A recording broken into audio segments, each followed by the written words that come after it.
set. So if you want interpretations, you can just rename yourself and start. So thank you. It's right on time. So I'll let Marcus and Linda take the stage now. Thank you. Thank you very much, Pratik. It's a real pleasure to be here. Linda and I are delighted to be leading you through this session. My role is the facilitator as well as a presenter. It's a shame, but our good friend Charles can't make it today. He's unwell. And this session's entitled Alternative Views of History for New Futures.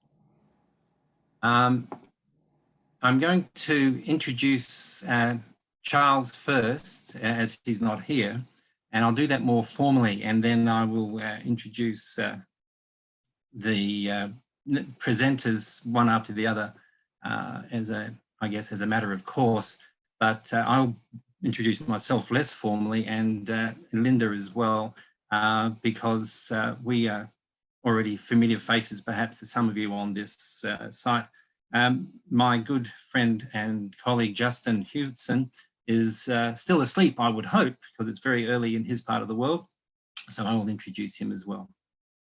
First of all, though, this Charles, wonderful contribution to the history from a new perspective.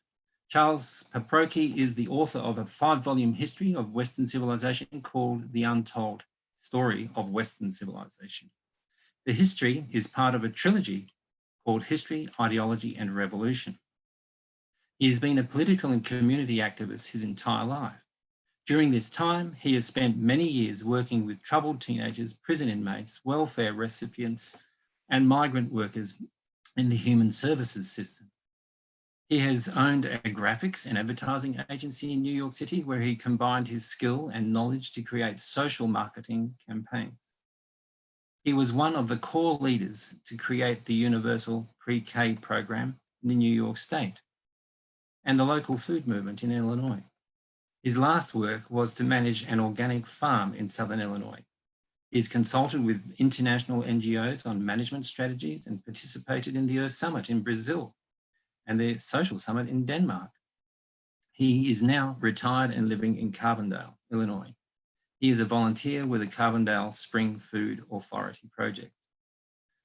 So Charles has written as we've just noted, a 5-volume set of books, magnificent books on the history of Western civilization.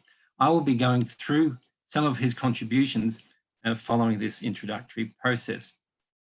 Before I introduce myself, I'm going to turn to Linda for a moment. Now, Linda and I ran a session yesterday, which was just wonderful. She's a magic person to be co-presenting with.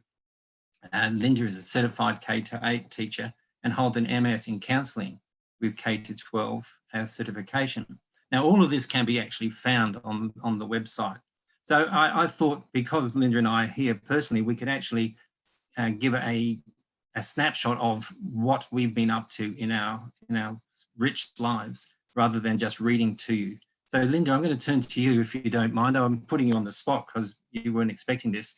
Can you tell us something about what's really been a hallmark for you in the work that you've done over the years and what brings you to this session, please?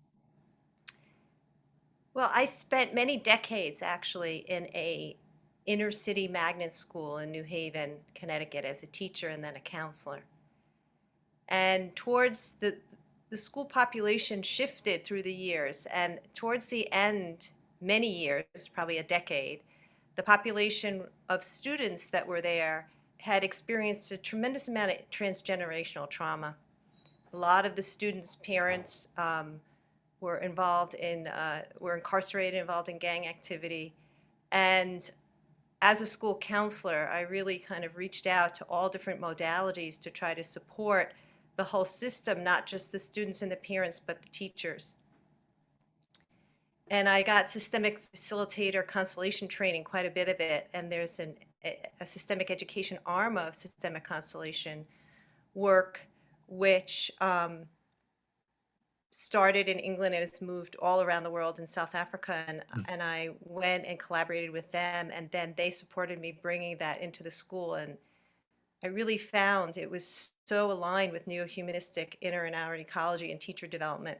And I ran teacher circles and student circles and parent circles. And then I retired. That was my time to do that. And I started supporting systems. And since then, I've really been moving not only in educational arenas, but also uh, and done workshops in other countries like Taiwan and gone to Europe and maybe going to South America, but also worked in other schools. But also it's sort of it's broadened out to bring this kind of lens and way of looking at our relationship with our own families and family systems. And that's how I came into this workshop from an alternative history. You know, when someone approached me, I'm like, alternative history. And then I was like, well, yeah, I have that lens of how you interact with your family system and this system of your ancestors and their land and who they're from. So I think that's enough of an introduction. Yeah. But I think my heart really is in the healing, moving forward into the future process with a sort of more flow of love and less entanglement, and taking resources from behind and moving forward. That movement of flow of love is really what has my heart to support. Yeah. Thank you, Linda. I mean, that's great. And yeah, I'm the least, I guess, qualified and the most qualified in the sense that because I trained as a historian and I work as a historian in a university, but what really draws me to alternative versions of history is the fact that history has so often served I guess, the powerful, the elites. And, you know, we really need to change that. So my approach to teaching history has been one of questioning it and always seeking to find alternative narratives to the dominant one, narratives that actually enable what Linda was talking about, which is cultural healing, cultural self-awareness, and so on. And when I say I'm the least I guess, qualified, it's simply because when you are immersed in a discipline, you often don't see the larger picture. So I've been pushing back for many years, and it's one of the reasons why I actually work as a futurist and write as a futurist more than I do as a historian. It's because I've been constantly working to challenge the disciplinary paradigm that sort of gets into your skull at an early age when you're actually trained as a historian. So that's my take on that, and I'm here because neo-humanistic histories are, I think, something that we've not really explored very much. And to be able to explore this kind of historical approach, for me, has led me through a number of book editing projects and so on, and a lot of self-reflection. But it's also led me on some adventures, one of which I'm going to talk about in my presentation that will follow. But right now, the fourth person is Associate Professor Justin Hewitson. Now, Justin is a remarkable scholar. He's pre-recorded the session, so you'll get to see Justin in action, and you'll get to appreciate the subtlety that scholarship can bring to a question. And he's very much specifically focused on a shloka, and he dismantles it for us, the creation hymn from the Rig Veda. And you will get a sense of another way that we can do scholarship, where we can combine what is the big picture with the more, I guess, more gritty part of scholarship. I was just trying to find the right word. It's 7:30 in the morning here, and I've been running around in the rain outside because I have a life out there in the wilds as well. So I'll cover a little bit more of Justin specifically just before we flow into his session. But right now I should turn to the work of Charles Proproky, and I'm going to share my screen to do so. And I do want to remind you, we have the chat, okay? Please put thoughts, reflections, questions into the chat. Linda and I are planning to pull these together at the end of the session, and if we have time, because these sessions tend to go like that, and we'll explore questions and that come up along the way, also following each presentation. So I'm going to share screens, and I'm going to find the screen for Charles. Okay, so the first thing I need to say is that I should apologise to Charles and Tom, his brother, because I'm going to do what historians like to do, which is do a gloss or a snapshot of what the work of these two historians have produced over time. And I'm obviously in a short presentation, I can't cover everything. So I'm going to look at a couple of the key features of their approach to Western civilization and take you on a trip, my learning trip as I sort of got to engage with their books. Okay, so we're seeing here on this front slide, introductory slide, one of the covers from their book. So Charles and Tom, have worked obviously for many years on this project. You don't produce 5 books, sorry, you don't produce 5 books, and there's a 6th one as well available now, which I will be turning to as well, just like that. So a couple of points. First of all, following the historical thinking of Prabhat-Ranjan Sarkar, Charles and Tom approached the history of Western civilization in 4 stages that match the Vedic or Tantric concepts of the Varnas. So the Varnas are colours of the mind and are understood to move from the psychology of the worker to the psychology of the warrior, and then the intellectual, and then the merchant capitalist. These, of course, represent in every era, sorry, they are present in every era. But in every era, one of them comes to dominate the others and provides the essential rationality and life world practices of that time. So if we think about the Middle Ages, we in the West, we think of churches and popes, the Crusades, and so on.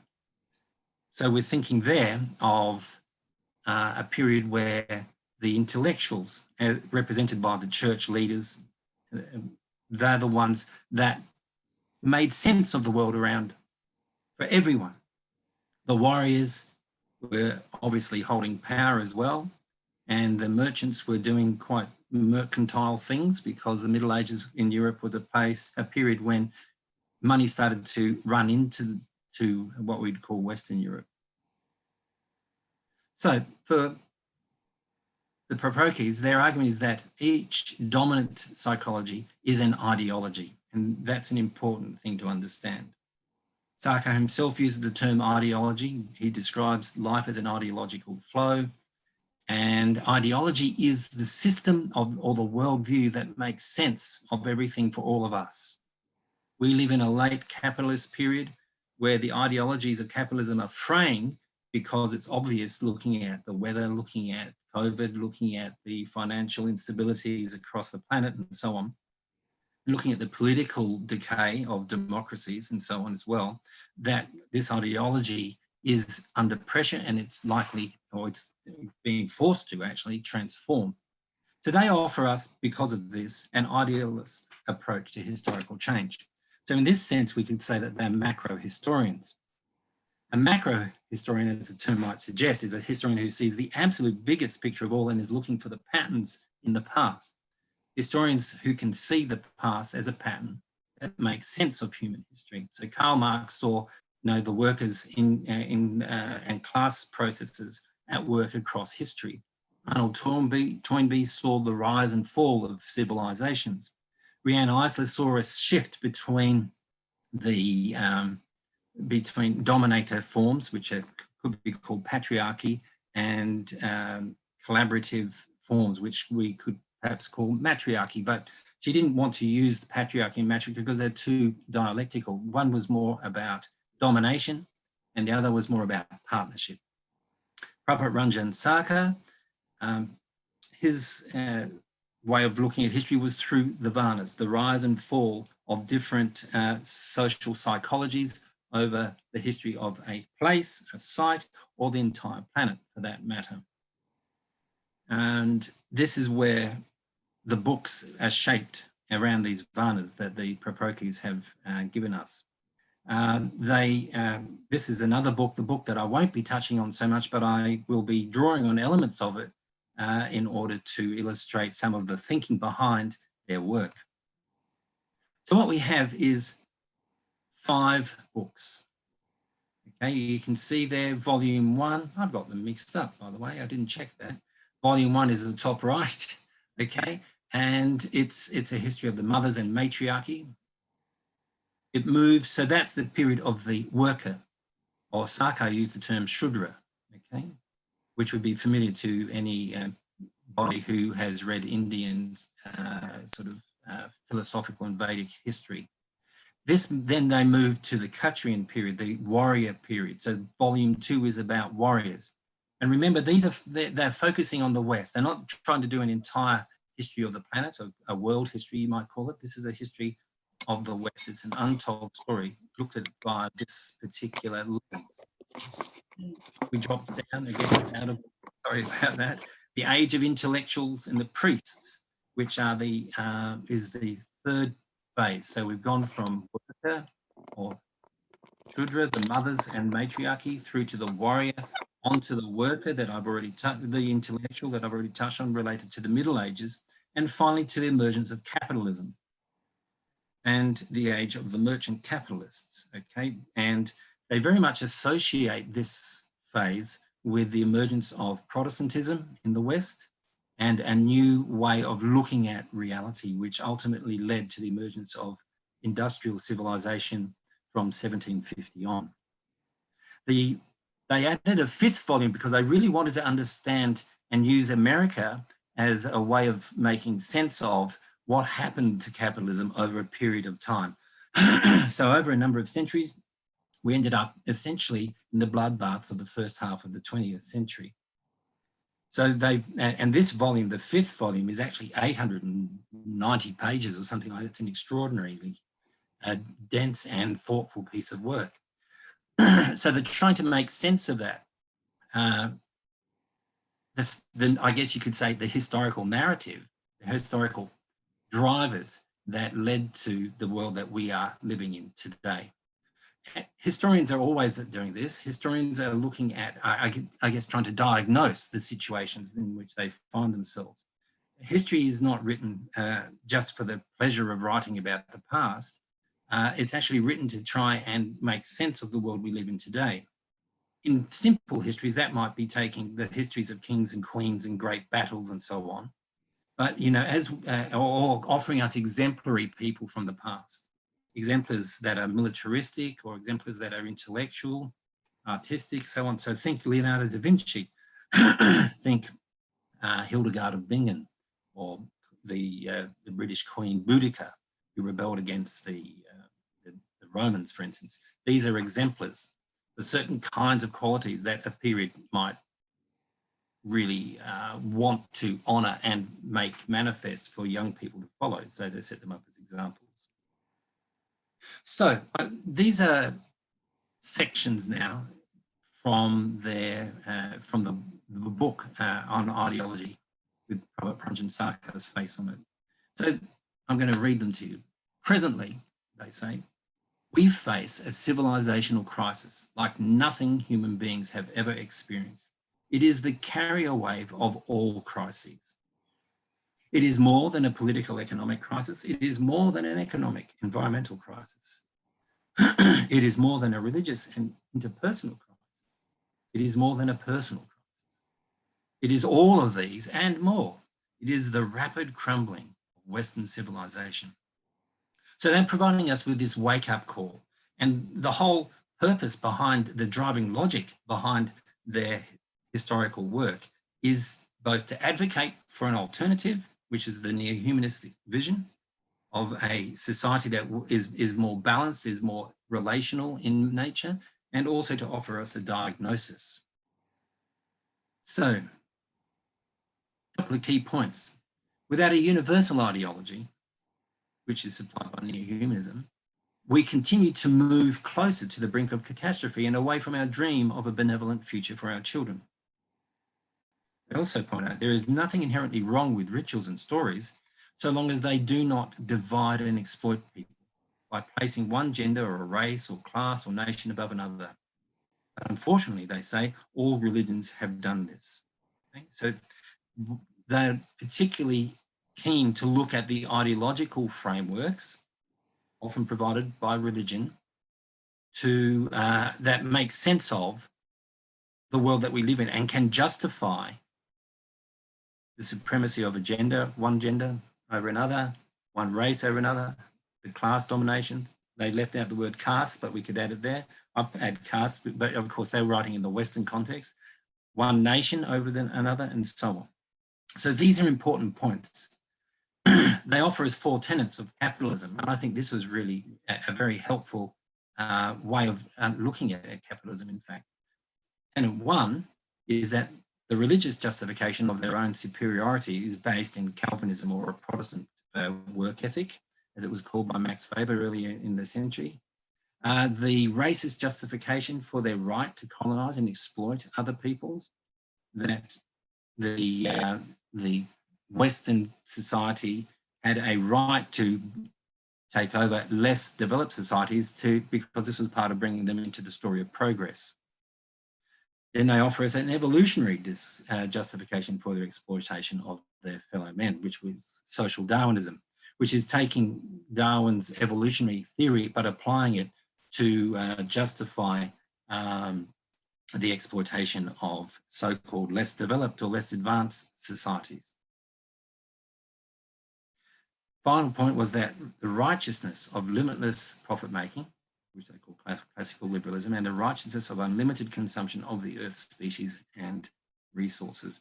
They use the word righteous there because righteous is a term that's common to the Calvinist theological thought processes. So the righteous are those who will enter the kingdom of heaven, for instance. So this is their analysis of the capitalist world that we live in today. They also point out that imperialism is very much key to the way capitalism works. Ideologically, capitalism assumes unlimited material resources, and if any resources become limited in supply, the capitalists will employ armed force to take what remains of them. Capitalism evolved in relation to the nation state, and thus nationalism and militarism go hand in hand with the capitalist imperialism. Just think, if you know any of your history of Western colonial work, the role of the East India Company and Clive, for instance, in India, was one in which nationalism, militarism went hand in hand with the imperialistic drive of the British at that period. Today, of course, imperialism is much more psychic than it is physical. So, getting towards the end here, so there are limits though. While the capitalists have given humanity access to goods and services that were never imagined by people in the past, and while they have demonstrated a genius for mass production, Charles and his brother Tom point out that the capitalist system have also resulted in wage slavery, warring nation states, mass migrations of refugees, climate change, and the exploitation of resources beyond the capacity of nature to reproduce them. This is the kind of thinking that goes along and imbues the entire set of their works with a clear logic. So to finish, they say, according to Mr. Sarkar, all of human history has been an attempt to satisfy an infinite longing for happiness within us. We want to be happy every second of our lives. And when we die, we want to be happy for eternity, heaven. Everything comes down to this. As a species, we are driven by this longing. It defines our nature. No other species reflects such a relentless urge. When animals are satiated, they lie down to rest. Not us, they say.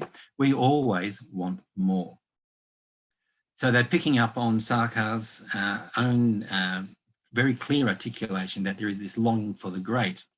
But in a materialist world, where material reality is the way we measure all things, we have a longing for, to continue to push back at the limits that the world imposes on us physically. So I hope I've done justice to their work. If you have questions, you can always email me, but we're going to actually have a little bit of time now. I'm just checking the time in order for us to, for people to ask any questions that might have arisen along the way. So I'm just going to take a breath, slow down, and see. I'll check the chat. I don't see anything having emerged there. So are there questions that you would like me to clarify, if I can, given that I'm not either Charles or Tom, or should we just move on?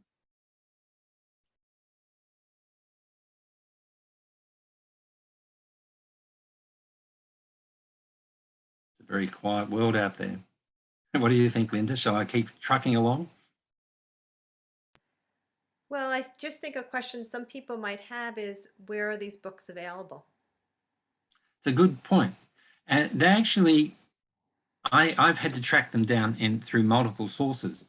Some are available on Amazon, but some are also available on Barnes and Noble.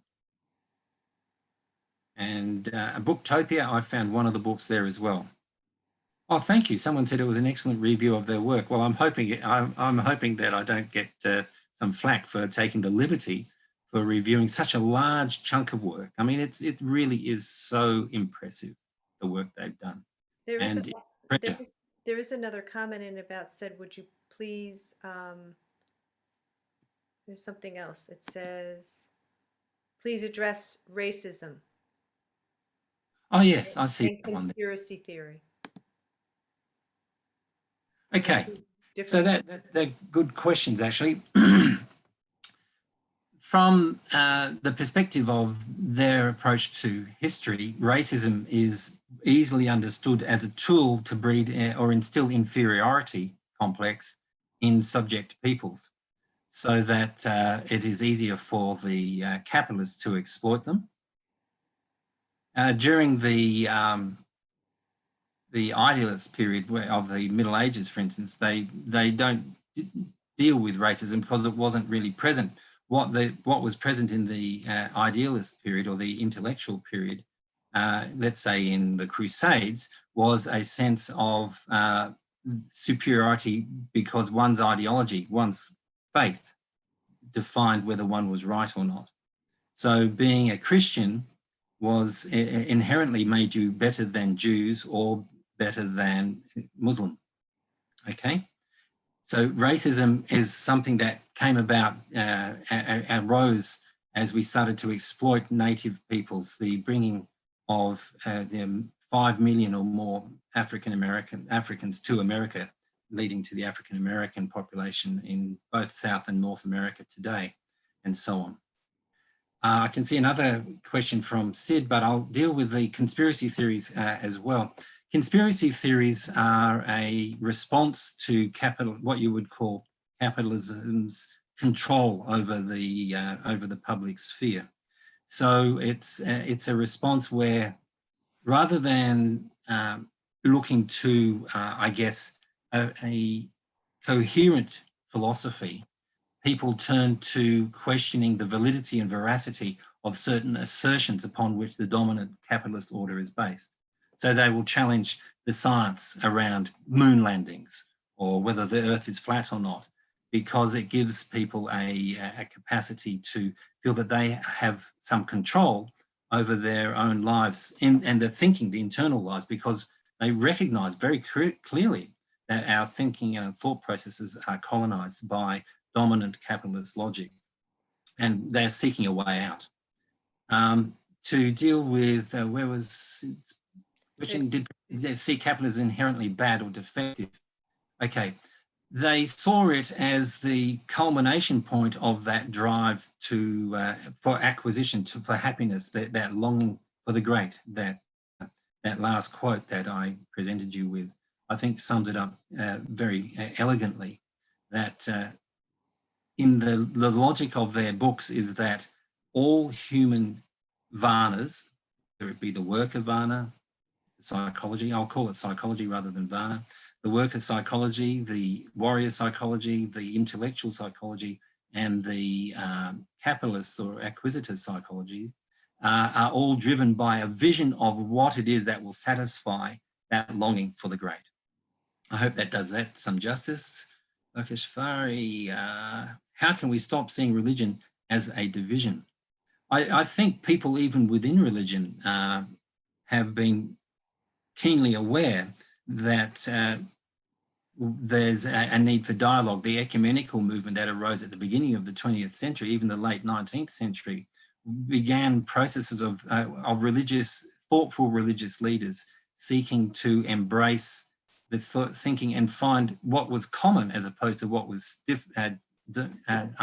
differentiated people from one another in their faiths. So looking for the common links that all religions are institutional and historical expressions of this longing for the great that got captured by human organizations and became fossilized as cultural identity markers.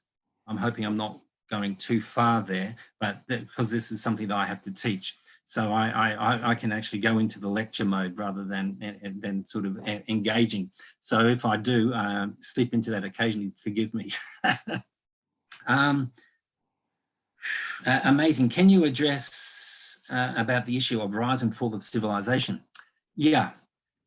The Sarkar built this into his own thinking on the Varnas, that each social psychology, you could say, has its own logic of expansion, and then it reaches a certain pinnacle of expression, and then it decays. It decays through its own failure to actually fully address that longing for the great.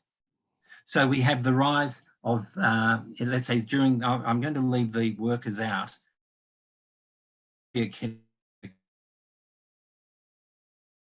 that warrior period validated need for martial control, military control to keep people safe, but to also meet their needs for energy. In other words, the that which keeps a social organization going. So the military would go and capture and acquire through capturing. So you ended up with a Roman Empire. The logic there is that you just keep growing and growing. The Persian Empire, the Roman Empire, the Mauryan Empire, the Aztec Empire, the Inca, you know, the Chinese drive for empire within their own country, slightly different in China, interestingly enough. So this desire for expansion leads to a certain point where they can no longer do it. It's kind of like we've reached that logic of limits in our own capitalist era. So the logic of limits in the Roman period was that ultimately the Roman Empire was unmanageable. They couldn't control and manage all that was there. So they imploded, it collapsed on itself. So there's, and of course I'm leaving something out because actually I was not able to, in the short period of time I had to actually work out where the Sadvipra or that social psychology key that brings and unifies all four psychologies in one is there. The Sadvipra is an individual who manages to transcend the psychology of a distinct period and bring together elements of all periods in a balance that creates a new possibility for a new world order, a universalist psychology, a universalist vision of the future, you might say. But I haven't gone there simply because I didn't actually know how they dealt with that, because I'd have to read their books much more closely than I have. Wow, the questions are now coming thick and fast. I'm going to answer two more, and then we'll have to save the rest, I'm afraid, because I'm aware that we have Justin Hewittson's presentation to come next. So what next? The rapid crumbling of Western civilization, says Janesh. What next? Yeah, it's a very good question, Janesh. And, you know, in my trade, I guess as an educator, I have to be optimistic so that my students feel, yes, there is a future that's going to be worth living, that we can inhabit. And of course, as a father, I have to believe that the future is going to be good for my children, and so on. So this what next is really up to us. The point of history, ultimately, good history, in my opinion, is that it turns back to us and says, okay, this is what happened in the past. These are the choices that people make. What are you going to do now? Okay, Can I step into that for a second? Absolutely, Linda. And I think that the exercise I'm going to do later is about all of us in this group, in this conference, are thinking, how can we, sort of let go of our past and take what's good and the resources, just like P.R. Sarkar doesn't say, forget all those aspects. This is a new aspect. He's like, integrate all those aspects and then move forward with a more integrated self. And that we can do on a personal level too. And we can support that, other people doing that also. Yeah, that's great. And one last, because it's an easy one to answer, I'll pick an easy one. And Dada Jnanananda asks, what are common decay for all four periods? I would say it's excess. That the periods end up decaying because of excess. You think of the Roman excess. You think of the excess of today, that we have a few individuals who own half the planet's resources and so on. I think we can look to that as a marker. Now, I'm going to ask Pratik to make sure that he's got Professor Justin Hewittson's piece ready. And I just want to say a little bit more about Justin by turning to the page on the Neo-Humanist College Gurukul website. So Associate Professor Justin Hewitson works in the Education Center for Humanities and Social Sciences at National Yangming University in Taiwan, and is a long-time practitioner of Tantra and Tai Chi Chuan. It was actually, he told me, Tai Chi was what took him to Taiwan many years ago. He teaches comparative literature and philosophy that follows his interest in Indo-Sino-Western thought.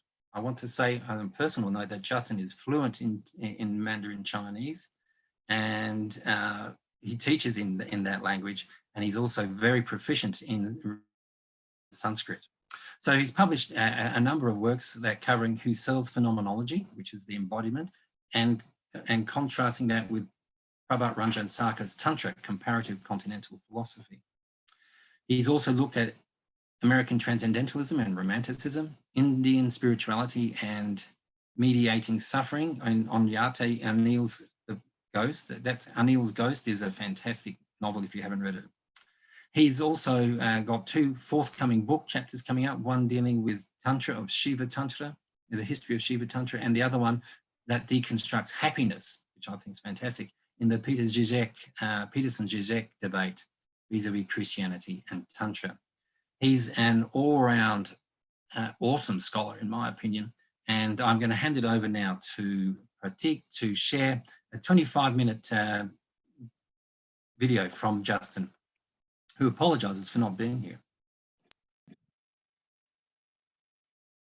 Okay, yeah, I'll share now. Thank you, Marcus. It is a privilege to be here digitally at the Neo-Humanist Solutions for a World in Crisis during the Corona apocalypse. For any interested scholar practitioner of Tantra, the burden of knowledge versus fact and proving which is incredibly difficult, often making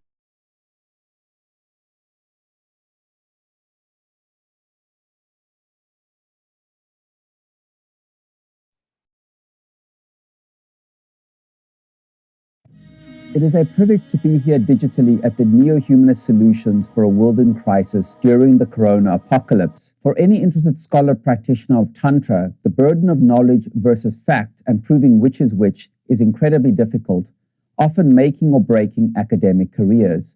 So I confess I do not intend to play it safe in offering a tantric account of Indian idealism that some would label conjecture or myth-making. What I am talking about is the ongoing disconnect between the origins of spirituality, as represented by P.R. Sarkar, also known as Ananda Murti, and his vision of Shiva Tantra versus the received academic view surrounding the Vedic tradition as it is represented by the Rig Veda. We have seen that metaphysical and naturalist explanations of ultimate causality have produced variations of idealism and atomism in the 23 centuries since Plato. Western philosophy continues to develop idealist perspectives in an ongoing argument about the origins of the cosmos with competing materialist philosophies. So for all its apparent niche appeal, the question of idealism remains relevant to philosophy and society because they are recreated in individual minds and places of learning and worship daily. Well before the Platonists entertained idealist perspectives, Indian sages were meditating on causal consciousness to produce esoteric teachings, metaphorical descriptions of abstract states, and profoundly introspective philosophical reasoning. This talk, based on a longer paper under review, will comparatively analyze the Indian origins of monistic idealism by translating and reinterpreting the Rig Veda's canonical creation hymn. I use Anandamurti's history and ontological exegesis of Shiva Tantra to reconstruct the creation hymn's influential monistic ontology. This may explain why it diverges so radically from most of the propitiatory Vedic material. A few things are worth noting before we get into this. First, Anandamurti's commitment to explaining the history of Shiva Tantra means there is more importance to this historiography than simply stating historical facts. Perhaps the same unifying force of Shiva can be brought to bear on Indian and ancient Chinese traditions. If people can be reawakened to their common spiritual heritage, could this awakening undermine the forces currently pulling nations and communities apart? A question best left for future historians. Second, if there has ever been a tradition other than Tantra subjected to alternative fact-finding, I've yet to discover it. Third, of all the Indian traditions capturing the attention of Indologists and comparative philosophers, Tantra stands as something of a cause célèbre in the past 3 decades. Despite this, scholars still do not know when Tantra began. Most see it beginning with yoga around 500 BCE, and we know that Tantra flourished in the first millennium AD. In Shiva, Anandamurti presents the earliest indigenous claim for a founder of Tantra. Apparently in 5000 BCE, Shiva codified India's proto-yogic meditations into a system that could lead to spiritual liberation. Few, if any, tenured researchers outside India would quote such a date in a text, even if they have it in mind. And yet, although Shiva Tantra's origin is obscured by the complex religious transformations that preceded its founder's claimed advent 7,000 years ago, Shiva is undeniably present in India's surviving oral traditions, in its art, in statues, on ancient seals, and on coins. Many subsequent Vedic or Buddhist sects have borrowed Shiva in some form or another. Also, changes are afoot. Scholar practitioners are beginning to reinterpret older philological and archaeological research within the context of indigenous historiographies. Their findings suggest that India's pretextual era, from roughly 10 to 2000 BCE, was a period of spiritual and planetary transformations that echo into our present time. The heroes or villains of that time, depending on what you believe, were the horse-riding Aryan migrants or invaders who brought the major propitiatory elements of the Vedic religion into India, which is where they encountered the earliest forms of meditation, practiced by segments of the indigenous population who would later become known as Shiva Tantrics. All of this could have happened as early as 7000 BCE, but carried on for a few thousand years later. We can be certain of one thing: these prehistorical people did what people do today: fight for survival, for resources, and for riches. Shiva wanted to unite the various warring factions. Anandamurti states that this was a common spiritual ideology, a force for good, to overcome differences, binding different groups together with a shared spiritual objective. Is this so surprising? Humanity has shown that it is comfortable getting behind a belief and sticking to it, regardless of the outcome. So the ideology and spiritual system introduced by Shiva was either known as Tantra or earned that label at some point. We know that the word Tantra appears in the Rig Veda in various senses, but proving whether Shiva Tantra existed in 5000 BCE is massively challenging. If we accept that some form of Tantra existed in prehistorical India, it was most likely the first formulation of philosophical idealism the world has ever seen. And if so, it went on to generate new religious and spiritual ideas that diffused through the Brahmanical and Buddhist traditions. There is another certainty that must be mentioned because it is often ignored in the West. Long before the pre-Socratic philosophers entertained idealist perspectives, the meditations of Indian sages on consciousness produced complex metaphorical descriptions of abstract states and profoundly introspective philosophical reasoning. The first intimation of this in any text appears in the Rig Veda's canonical creation hymn. It is probably the most difficult hymn to unpack. As a self-taught student of Sanskrit, all failures in translation are mine. But I am comforted by the knowledge that almost every translation differs in substantial ways from others. The translation I offer soon will engage with Anandamurti's polemical emic claim for indigenous tantric influences on Vedic thought by reinterpreting the creation hymn's influential monistic ontology. This is a fancy way to say that I attempt to reinterpret the hymn's explanation of how things come into being. For those audience members unfamiliar with tantric metaphysics, here's a primer. Tantra proclaims the universe is a manifestation of an unqualified infinite cosmic consciousness called Nirguna Brahma. I decided long ago that helping out those interested in Indian philosophy but unfamiliar with Tantra and the other Brahmanical traditions required using standard English terms. My neologism for Nirguna Brahma is meta-satiety. I believe that if there are commonly accepted translations to differentiate and correlate Sanskrit terms like Nirguna Brahma, Saguna Brahma, Shunyata, Nirvana, etc., it will open the doors of Indian metaphysics to a wider interested audience.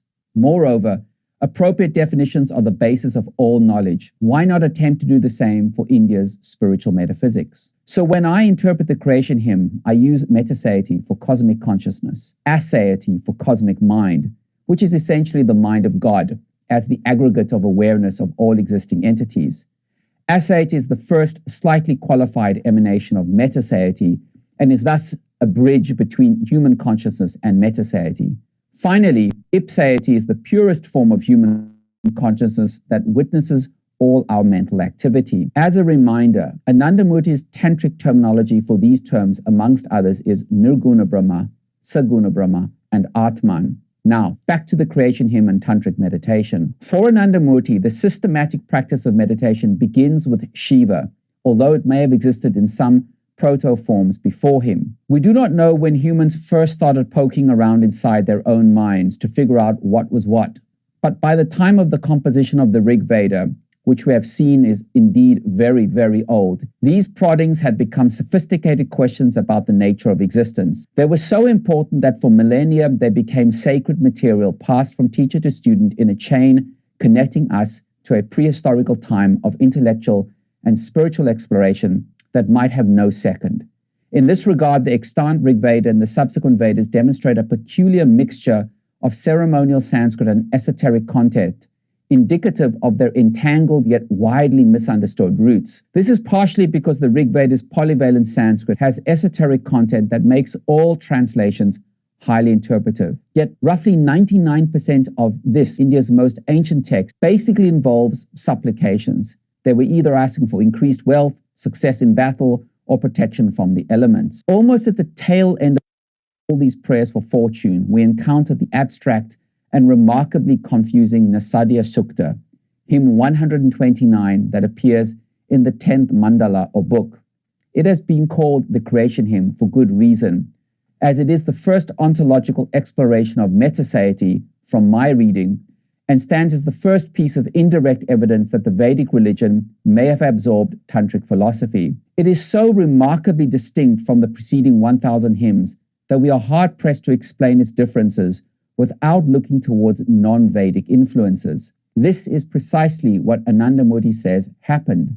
The Vedic and Tantric traditions intermingled. So what leap of intuition inspired some unknown Indo-Aryan poet sage somewhere between the 5th and 2nd millennium BCE to hypothesize a non-deified, unnamed causal entity unlike anything found in the Vedic religion? We read, for example, in Jameson Brereton's 2014 translation of the Vedic Sanskrit, probably as it was first orated, of a nameless state transcending both existence and non-existence. Nasat asin, no sat asit tadanim, which means there was no existence nor non-existence then. Given its immense age, interlocutors struggle to explain how or why X129's metaphysics differs so radically from the RV's preceding 10,000 verses in roughly 1,000 propitiatory hymns. Sarkar's emic account of Tantra's ancient monistic idealism addresses this gap. He explains that the desire to worship induced primitive people to pray to nature, then to men of great wisdom and strength. Dissatisfied by these channels, the ancients took their first step towards the contemplation of God through the medium of hero worship. Later, their limitless desire to discover truth led them to realize that the beginningless, indivisible, super-exultant self was unobtainable through worshipping the finite. And Sarkar says the first hint of meditative approaches or intuitional science to experience the source of all existence is discernible in the ancient writing of the Rig Veda. It is this observation that shapes my translation and interpretation. Please bear in mind, I have left out many of the technicalities detailed in my paper for this talk. Also, you will see on the screen that certain of the stanzas have words in brackets to clarify their meaning. So let's begin. The first stanza starts, "There was no existence and no non-existence then. There was no dark space," or I've said mutator force, "and no universe beyond that. What became? Where was its mysterious cause? Was there water infinitely deep?" Tantra recognizes that meta-satie's supreme unqualified state possesses infinite potential. Because all manifest phenomena require a cause, meta-satie is the ontogenetic source, the causeless causer, the unmoved mover. The opening verse considers this unqualified entity who is neither existent nor non-existent. This confusing ontology is not encountered elsewhere in the RV, but when it is read in tandem with tantric metaphysics, a more coherent cosmology emerges than previous translators have presented. And who can deny the remarkable strain of ideas philosophy presented in this ancient hymn, regardless of its origins? Let's continue. We see the second line questions meta-satie's transformation by asking what became and where was its cause. These queries indicate that something, likely aseity, was coming into being. There was no death, nor immortality, no phenomena of darkness or light. The singularity breathed, nothing else transcended it. The second verse continues with the first verse's via negativa description of meta-satie. While the RV typically deifies and immortalizes natural forces, this verse introduces a noumenal state beyond divinity that is entirely devoid mundane and supramundane properties. Its ontological reduction, preceding Descartes' radical skepticism and Husserl's transcendental reduction by at least 4,000 years, inspires the listener to ask, what is there beyond existence and non-existence, beyond death and immortality? One answer, often fronted by scientists and Buddhists, albeit in different terms, is nothingness. Yet neither side logically explains how causality exists without consciousness or materiality. Buddhist conceptions of shunyata, absolute void, fall apart trying to rationally formulate how the five aggregates and mind subsequently arise from nothingness. Likewise, scientific hypotheses fizzle out in the quantum silence prior the Big Bang. Tantra responds that meta-satie is unquantifiable, unqualified consciousness, not nothingness. Thus, Sarkar says meta-satie is neither perishable nor imperishable. It is beyond these. It is absolutely liberated. Stanza 3. At first the mystery was hidden by darkness. Its infinite waters were quiescent. The great void existed. From its intention it created the one. Meta-satie's ineffable status and the symbolism of water as consciousness carries throughout the first line of the third verse. More significantly for the origin of Indian idealism, the second line establishes that intention or spiritual will is the first active causal attribute that establishes cosmic mind. Intriguingly, the Sanskrit noun stem for Tantra static force, tamasaguna, occurs twice in the first line. Others have translated this line to essentially say darkness was hidden by darkness. Primal darkness is commonly featured in other creation myths. For example, the book of Genesis proclaims that during the first phase of creation, the earth was without form and void, and darkness was upon the face of the deep. As the second line almost certainly illustrates how aseity comes into being, I believe the first reference to darkness that I translate as the mystery re-emphasizes meta-satie's ineffability. So the first three verses reject substantive divisions in meta-satie. Perhaps then the poet-sage simply sets aside inadequate descriptions of the supra-epistemic entity by veiling its mystery in a shroud of darkness. Stanza 4. The first product of aseitie's mind was loving desire. Human mind exists from that. Sages meditated on the heart to discover the causal link between existence and non-existence. We see in the first line of the fourth verse the earliest articulation of idealism recognizable in India's spiritual traditions. Aseitie's first act thought is loving desire, and the genesis of human mind or creation depends on that force. Mora points out that only few researchers devote time to the stanza's almost incoherent halves and its obscure relationship to what precedes and what follows. He rightly says that the consequence of spiritual tapasas in the third verse is thinking thoughts, which become the germ of all things. Brereton sees the desire mentioned in the fourth verse arising from thought. His analysis accords with the earliest commentary on the hymn. Thought is in no way existent and in no way is non-existent. I agree that asceti's initial creative act is propelled by desire, kamas, as the impetus towards infinite expression. However, the hidden subject dominating the first three verses is not thought, but rather metaseity. It does not really matter what side one accepts, because the cosmological role of desire and thought in the creation hymn cement its status as an idealist description of reality. Here I'll try and give a tantric synthesis of the preceding verses to clarify the puzzling metaphysics of the fourth verse. Asceti's thought vibrations establish the impetus towards material and spiritual existence by infusing all entities with an unequal mix of sentient, mutative, and static forces. As a result, all entities owe their happiness and suffering to the flow of asceti's introversial and extroversial vibrations, which influence spiritual evolution or material expression as the movement between sentience and nescience. Mind arises at the stage when matter, driven by the fundamental impulse of the sentient force, develops sufficiently to support higher levels of consciousness. I'll not go so far as to claim that X129 presents this theory, but as asceti's initial expression of loving desire is the de facto cause of human mind, we can reasonably accept that X129 includes a basic ontological model of the step-down transformation of unqualified consciousness into asceity, then at some point in evolution to ipseity and human mind. The final line of the fourth verse is also subject to considerable debate. I translate it as follows: sages meditated on the heart to discover the causal link between existence and non-existence. This is easily explained as the ancients' intuition of the transcendental connection between metaseity and human mind during meditation. One component of such meditation entails concentrating on the heart plexus.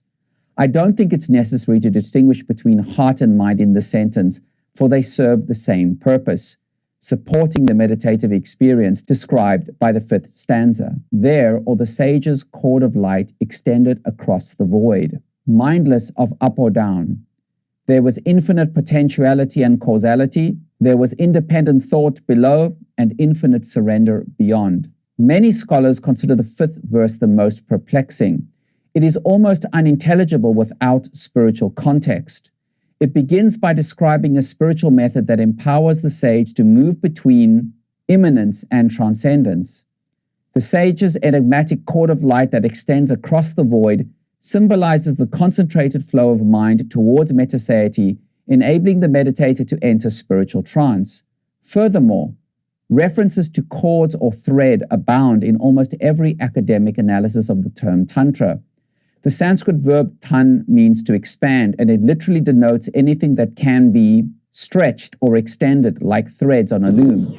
I believe that the cord or thread of light extending across the void describes a meditator whose intense spiritual longing triggers the mental expansion that fills or crosses the void of unknowing. During spiritual trance, meditators discover their oneness with asceti's infinite vibrations.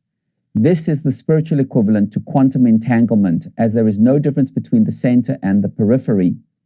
Asceti's thought vibrations do not arise from above, below, internally, or externally, but everywhere simultaneously, making polarities like up or down irrelevant. The last line of the fifth verse, there was infinite potentiality and causality, there was independent thought below and infinite surrender beyond, amplifies the idealist metaphysics developed by the previous stanzas. For the first time, an intellectual and spiritual understanding of causality and surrender become accessible to the sage who has melded their consciousness with aseity. They become aware of the latter's limitless causality springing from some intuited, infinite potentiality.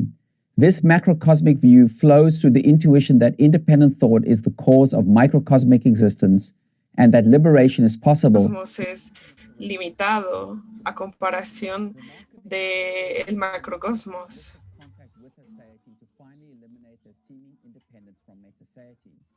It is the actualization of an infinite monistic state. Stanza 6. Who knows this way? Who now can explain it? Where was this creation generated? The gods followed creation, so who can truly know its cause? While the 5th verse evokes Tantra's meditative praxis, the 6th espouses an admirable philosophical skepticism. The ancient poet sage who challenges the Vedic episteme is uncertain about this new monistic idealism, as seen in the first line, which asks, who knows or can explain where creation comes from? The greatest deviation from the RV's polytheistic universe, filled with the elemental deities of wind, fire, and other phenomena, appears when the second line proclaims that the gods follow creation, so who can speak to its cause? Instead of deferring to the Vedic religion, X 1-9 calls on its ancient and modern listeners to ponder the highest ontological mystery. Moreover, its negation of the Vedic god's primacy is the most significant early reference to the idealist monogenesis that went on to shape several thousand years of Indian spiritual philosophy. Stanza 7. Whatever the cause of this manifestation, whether it was produced or not, the great witness of this cosmos knows, or maybe does not. Brereton and Jameson point out that the 7th verse has an unusual stylistic break from the RV's other hymns with its final hanging question. They argue that if thought is the ultimate and primal creative act, the origin of the world is still unknown, even by the gods, and as there is no answer, thinking will not come to an end. This appraisal is idealist inasmuch as thought is involved in the act of creation, but the identity of the thinker is left uncertain. Is it the gods, the poet, or metaseity itself? The stanza's closing statement comes full circle with the first stanza's enigmatic conceptualization of a state transcending existence and non-existence. It is left undecided if any intellect, even one as vast as aseity, can comprehend the ultimate infinite cause of this manifestation. This question serves as a reminder for countless generations that intellectual reason can never comprehend the infinite. I'd like to offer a few closing observations. Indian metaphysics are the product of Shiva Tantra and commentary on the RV that situate truth throughout the classical literature in the principal guiding force of Dharma on the journey to spiritual transcendence. Early Vedic beliefs centered on sacrificial propitiation, not philosophy. So the creation hymn is the first record of India's monistic idealism that probably reflects early tantric influences. It is either a journey into the mind of an ancient poet sage struggling to interrogate reality, unlike anything else found in the Rig Veda, or the creation hymn symbolizes tantric idealism. I think it may be both. Regardless, the creation hymn is the oldest representation of Indian idealism that speaks to a spiritual connection between metaseity and creation. We might also consider the greatest motivation behind all cosmological hypotheses, to present a unified causal theory of reality freed from infinite regress. Simply put, metaphysicians want to know what it was like before the explosion of energy or God expanded the boundaries of our cosmos beyond quantification. Furthermore, new research into the history of transcultural philosophical movements will reduce hypothesis redundancy, which remains tellingly common in geocentric idealist historiographies. At the very least, gaining a clearer view of our shared spiritual legacy could undo the crises of religious and political division that are a far greater threat than the corona apocalypse. Thank you for spending this time with me as we took a brief look into India's ancient past.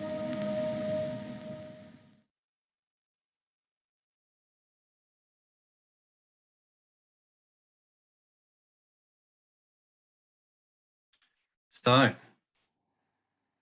Justin brings a very deep reading of Anandamurti's teachings on Tantra to an analysis of a shloka from the Vedas. His approach is traditional scholarly, but his conclusions are remarkably different and diverse. The chat suggests that there was, considerable processing going on at the same time as Justin was presenting, which is a great indicator that people were really engaged. But as somebody just said, it was a dense and interesting Lokeshvari. Okay. Yeah. So and Didyananda Rama is laughing that the translators must have had an interesting time, but they have had it for a little while. So hopefully they did made some sense of it all. For me, you know, as we look for alternatives, particularly within history, the approach to the past is one of a discipline, and yet the conclusions that can arise from creative approaches to the past, such as that taken by Justin, can be remarkably refreshing. So I'm going to be quiet and just see whether the questions in the chat are there, but we were sort of trying to answer them along the way. Notice Didyananda Deva Priya has made a few questions. Didi, if you're still awake, because it must be very late, would you like to toss in a few thoughts for us to work with?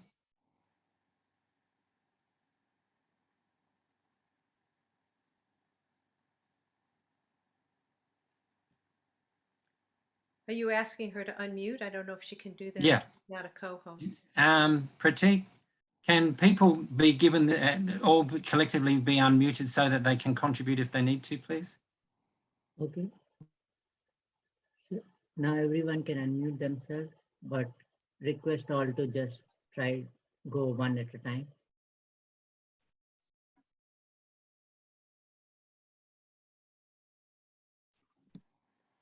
Marcus, you have to now unmute yourself because we can't hear you. How did I get muted? Everybody else got unmuted and I got muted. I think that's hilarious. It means I need to be quiet. Didi Deva Priya, are you there? Perhaps not. Maybe she signed out. Yeah, I don't see her. Okay, yeah. So because it's very early in the morning there. So she's in Europe. So I was surprised to see her here at all. Okay, so where do we start? I'm waiting for some questions, some thoughts, reflections.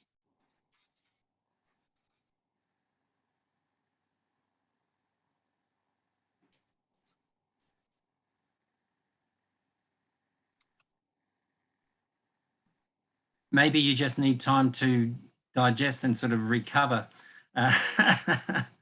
I was putting down some terms there. I put up a link to one of his papers, and Didyananda Rama asked for his email, but he also ended the video, which of course will be available after the conference anyway, with his metasociety@gmail.com as well.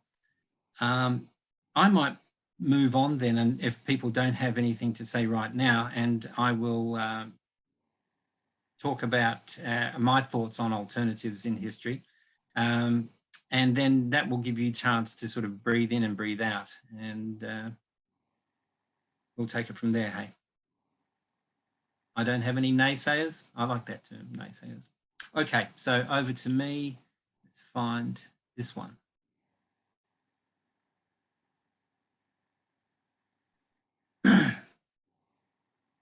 Having covered both the work of Charles and Tom Property and also the work of Justin Hewitson there, I want to argue that history is not about dates and that kind of stuff, which is commonly taught as history, particularly in primary schools, but also high schools and even at university sometimes. But it's more about the process of historical thinking.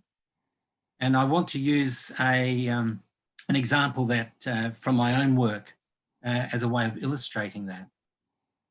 So first of all, I want to make a couple of points. You know, history is about the past, right? Yeah, sure. But you need to understand that history is a form of sense making.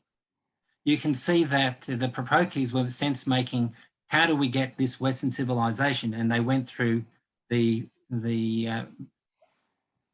social cycle thinking that they drew from Prabhat Ranjan Sarkar's work in order to do that sense making. They were bringing a Prout lens, you could say, to that work.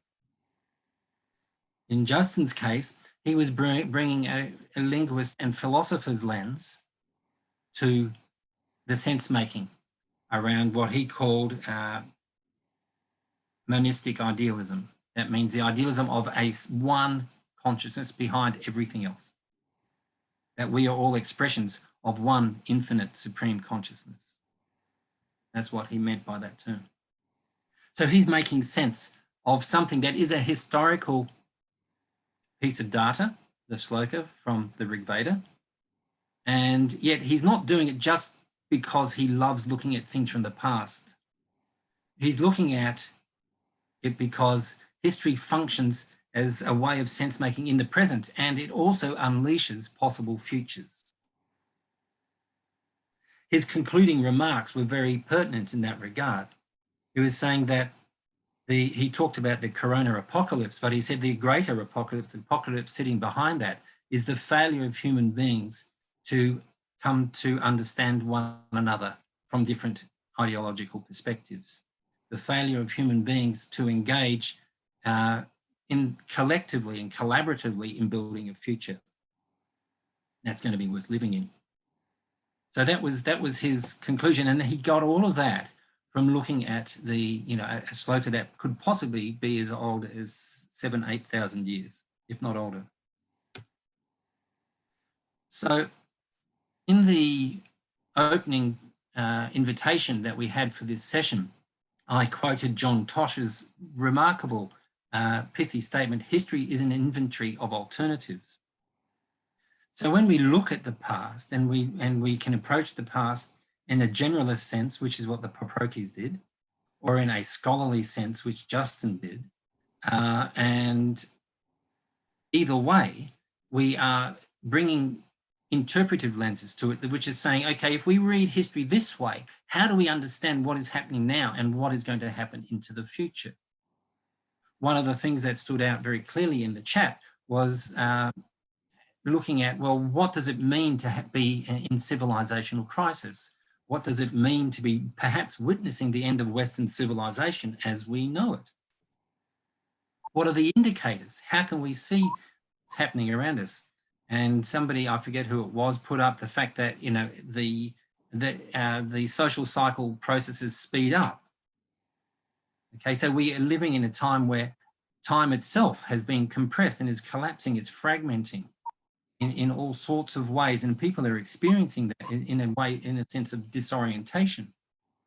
So Hayan Ayatollah, in his opening remarks, he talked about the needed pause. He used the metaphor for corona or COVID-19 as the needed pause. And it wasn't his term, it was a term that was in general use, saying that we need time to contemplate and reflect more on what is constituting the world around us and what it is that we're experiencing in this remarkable time.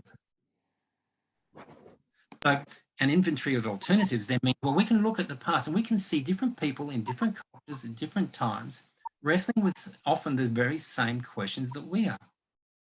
There's nothing, in a sense, new about the sages' thoughts that were expressed in Sloka 1001 that Justin took to pieces and then put back together.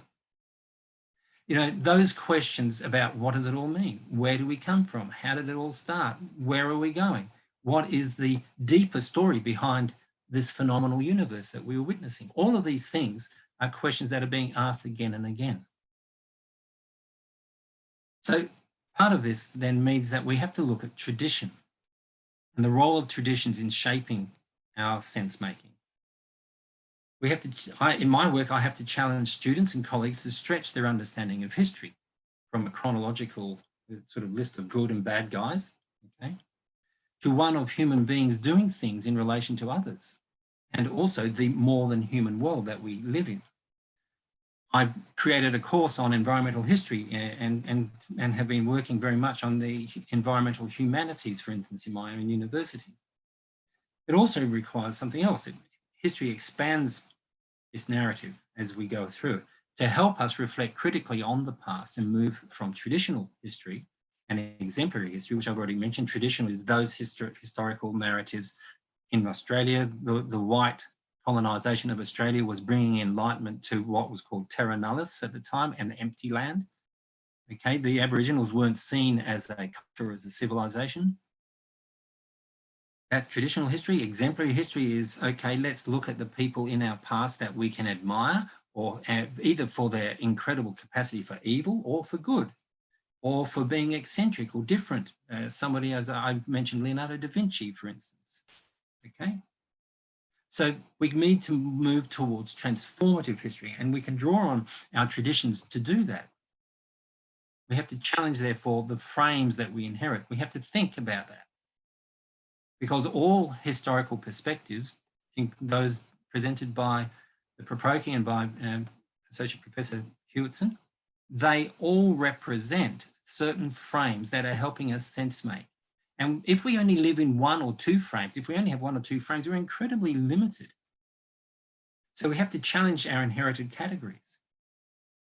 When I say to people the word history, or I teach history, they immediately think I'm some sort of old duffer, you know, surrounded by historical books who can tell you, you know, the lineage of the kings and queens of England right back to William the Conqueror or something, or even earlier, you know, but that's not really what historians do. Historians are deeply thoughtful people who are thinking about the present through the lens of the past. That means they question things. They don't take for granted a given historical fact.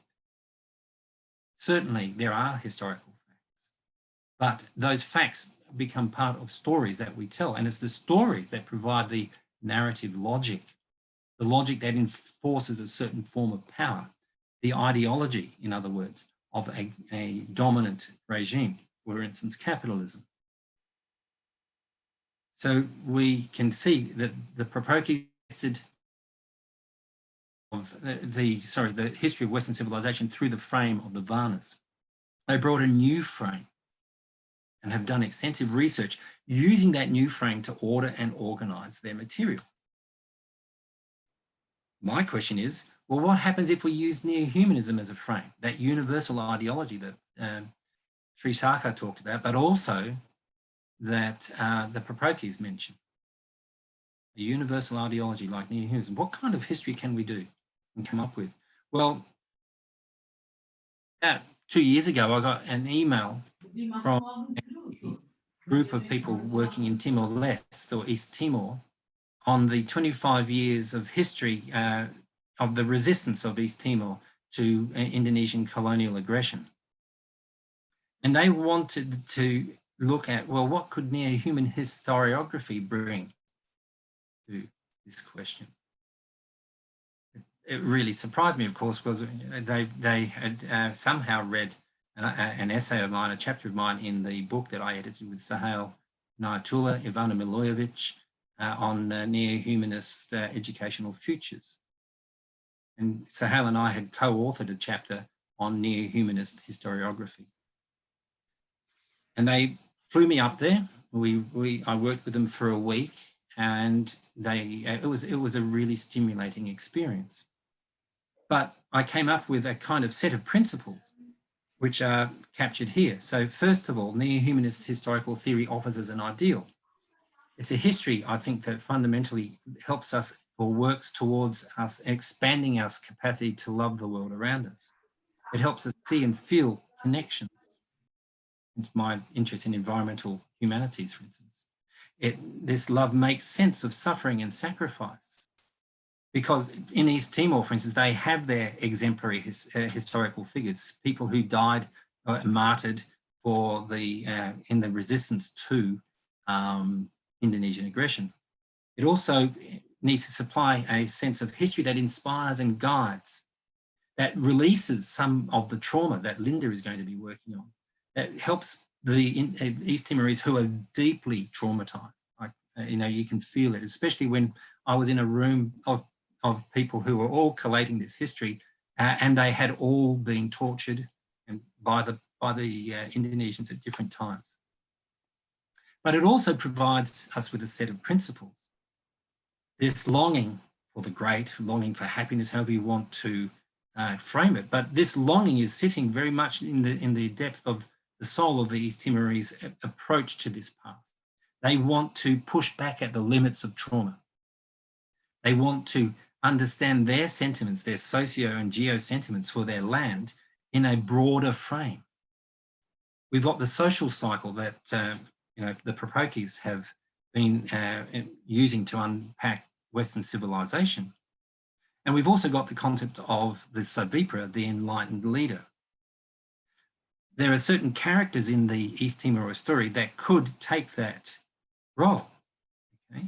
But as post colonization and liberation of the Timorese society unfolds, all of those leaders, the ones that didn't die, are being found to be flawed and deeply locked within perhaps their trauma, but also working now towards vested interests.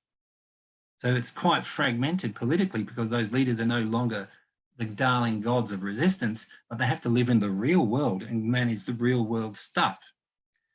And that means also that these elders are not releasing power or are letting it flow down to younger people.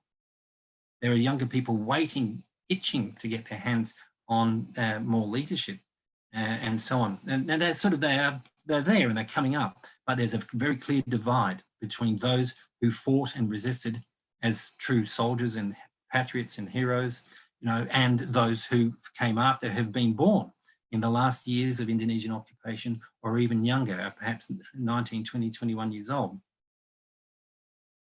So as a set of practices then, what do I see? This is the way I was approaching it with them, is what can we use where we've got a benevolent reason to not simply turn the Indonesians into villains, but to look at the way global nationalist flows, the flows that the Propoki analysed and that I quoted some of their work on, that justify nationalism with imperialism, link it to capitalism and the dominant ideology of our own period, to understand that they were playing a role, just like the Pandavas and the Kauravas played roles in the Mahabharata.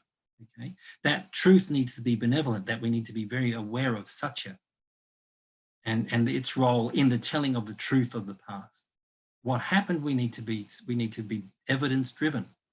It cannot be driven by emotions first and sometimes messing around with the evidence. The evidence is critical.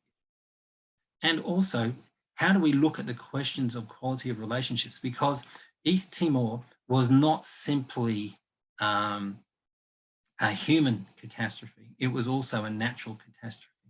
Because as the Indonesians got more and more frustrated with the resistance movements in the jungles, they started to destroy villages and destroy crops and destroy the native vegetation itself in order to make it harder for resistance movements to hide, these people in the resistance movement to hide. So these are the sorts of things that I had to work with these people on. So in that context, neo-humanism is not simply focused on facts, it offers a flexible narrative that seeks to bring meaning to even the most painful of pasts. But history also, therefore, has a function not to well understood. It increases our capacity to love. As a young boy, I experienced that when I first fell in love with history. It was because it connected me beyond my small little world as a young boy growing up outside of Perth in Western Australia, which is very remote, okay? It connected me to other human stories. This capacity to love can't be underestimated.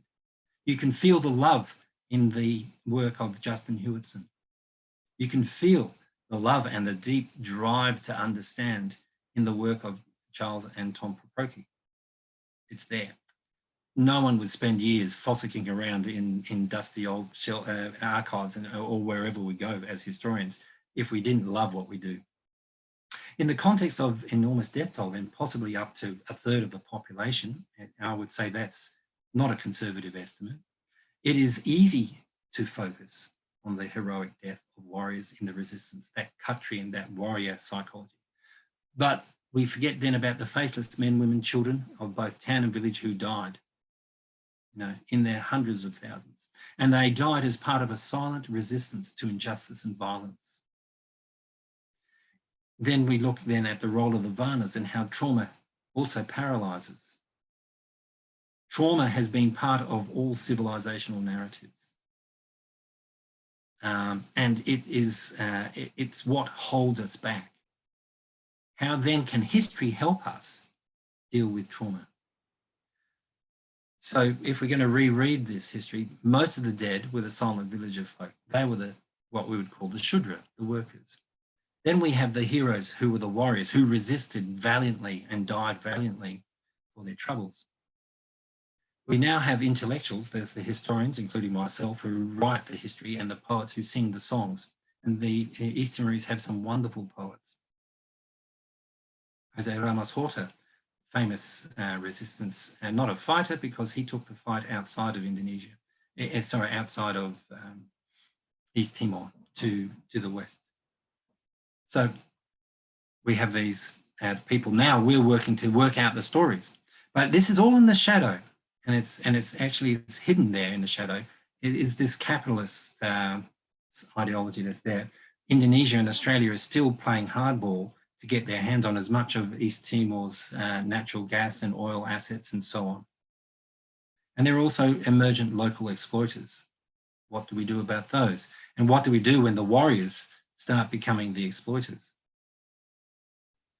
Some very difficult questions there, and some of them I don't think they're in a position to be able to wrestle with, internal to their own context.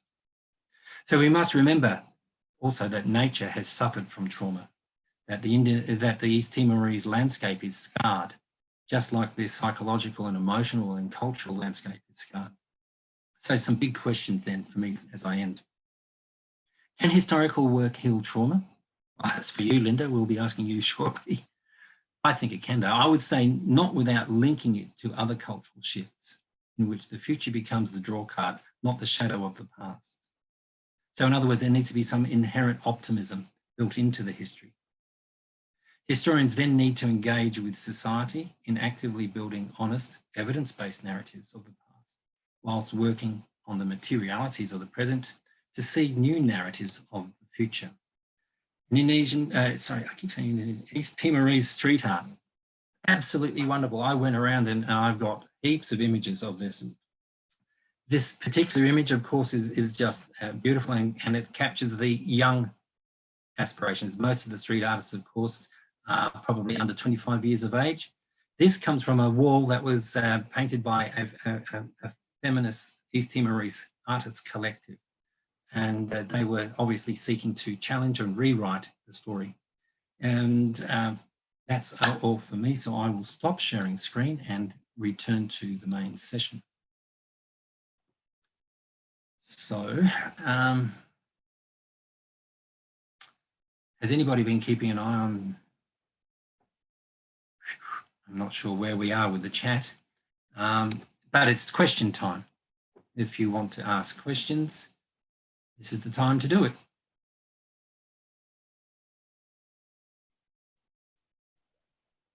Yeah.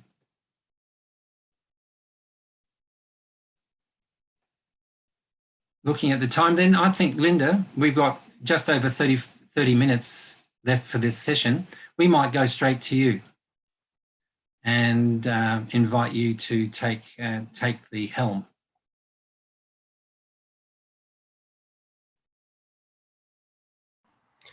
You're muted, Linda.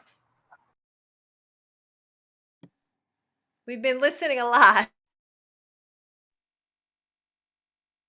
Linda, you're muted. Linda, you're muted. You can unmute her, can't you, Pratik? Can't you unmute? I tried to unmute. Can you hear me now? Yes. Okay, great. Well, at least just in our chairs, let's just take a little stretch. Maybe shake our hands a little bit. I don't know if this is going to work and you're going to see this, but another way to breathe that I do with adults and kids is that if you blow bubbles, then you can breathe also. And this is wonderful with I've done it mostly with grown-ups, teachers, and they love it. So we're going to just take a breath.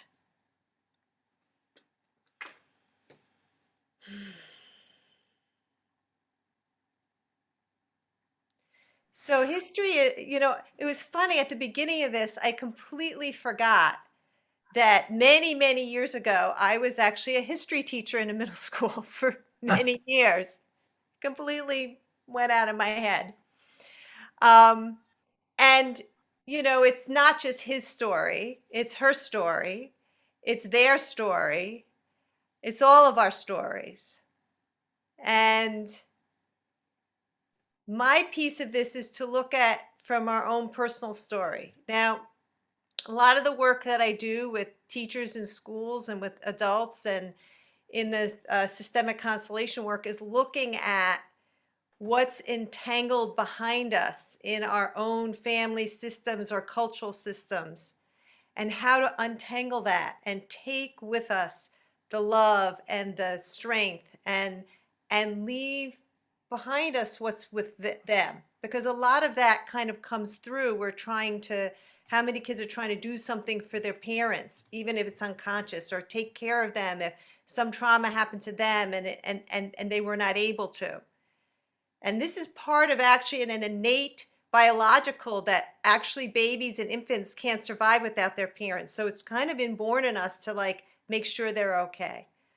But really, every parent's heart, even if they have to give up their children, is that they want their children to move forward into the future. And so we're going to look a little bit about that. Now, I want to say, and we're going to do an experiential exercise where we're going to kind of get up to do that, because that's what I do. But I want to say that we're going to do this with care.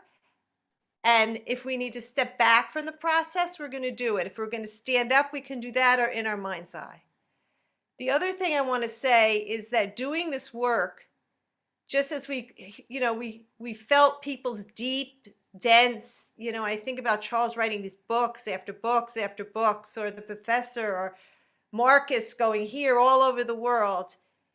This work about freeing ourselves to move forward and still including and taking in from what's behind us is very deep work. And we're not going to do that today. We're going to take a little taste of it. We're going to step into that field a little bit. But that is work that is available, and that's the work that I do with teachers and other people. And I'll write my information down if you're interested. So, but I want to just really say that up front, because if you're stepping into the field of your family system, it can be quite an intense experience. Beautiful, heart, and also difficult. So we're going to take care and do it in kind of a way that that we can in this format. So Pratik, I would like you to put the first slide up. Now the first slide is about the sensing. If you were in my other workshop, I'm just going to review this because not everyone was. So Pratik, it's the circle about ways of knowing, and it says thinking, feeling, sensing, Intuition. intuition. And I'll start talking about it. Do you see it? I'm looking at you, and you're not. It looks like you're not sure. There it is. Okay.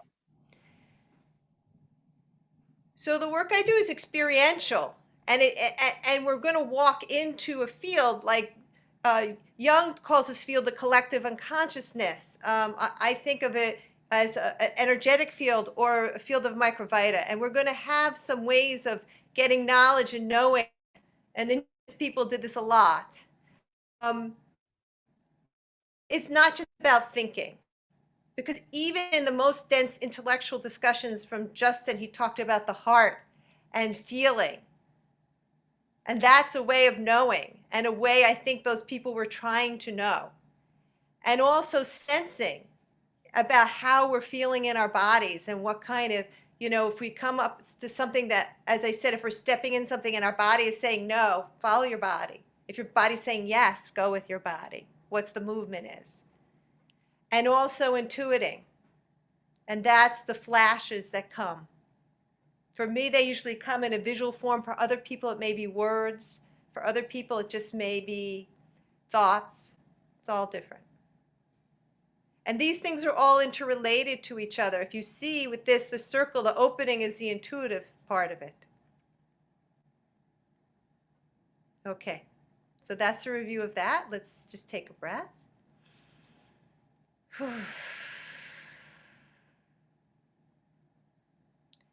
Okay, Pratik, now I need the structure so we can see what that looks like. And that's, there we go. Thank you so much. You're so wonderful. So we're going to step into this.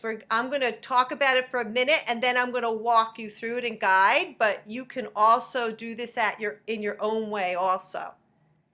So I'm just going to talk for a minute about how we're going to go through this. We're going to start with you, and then we're going to go to source. This is what we were talking about, Justin was talking about, or we might have our own feelings or thinkings about what that is. And then we're going to move through the resources and gather. And as we move through the resources, we're going to bow to leaving what's there and taking just the resources with us. You know, Marcus was just talking about nature resources. We're going to leave what's there that's difficult, but we're going to take the resources with us, because after we gather our resources, we're going to move into a creative future and then an emerging future. And then if we have time, we're going to do a little creative Google Jam. A few of you may have done this with me before, about what comes up from that emerging future, and maybe do a more of a little collective emerging future. And when we get there, we'll give you the link to be able to do that. Okay, so let's just start by maybe putting our feet on the ground. Maybe making sure that our shoulders are relaxed. Then we're just going to take a couple deep breaths before we stand up and walk through this.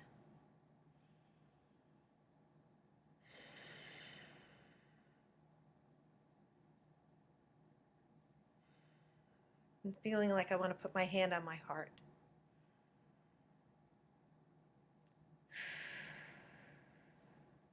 I love the way Mahajoti did the little bird and then on the heart. It was beautiful.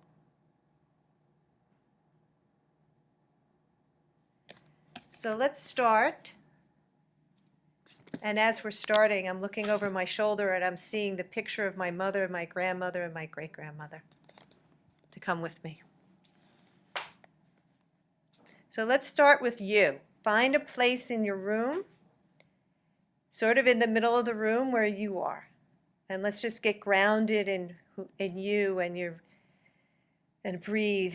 This is who you are. And this is behind you and in front of you. And maybe you have some internal resources or a way to connect inside. While you're taking just a few breaths.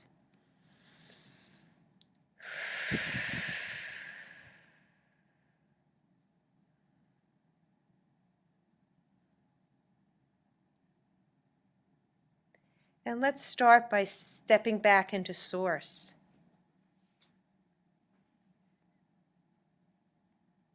That beautiful, whatever that is for you,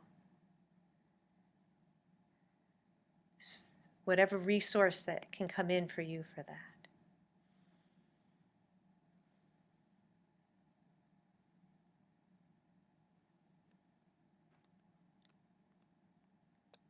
And just take it in. It's always there for you.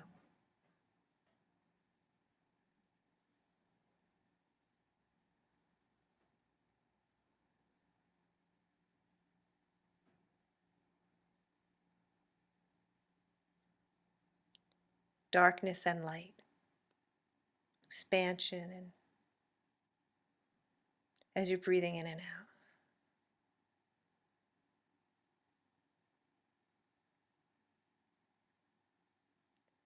And now maybe let's move to nature resources.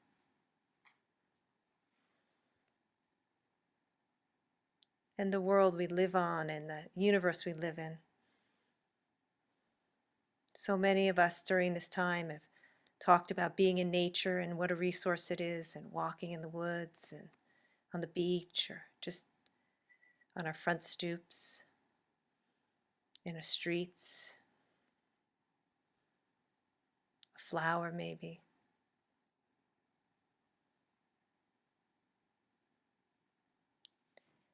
And I'm kind of feeling I'm turning around and feeling the movement to bow as in gratitude for nature, what nature brings to us, and keeping the care of nature in my heart.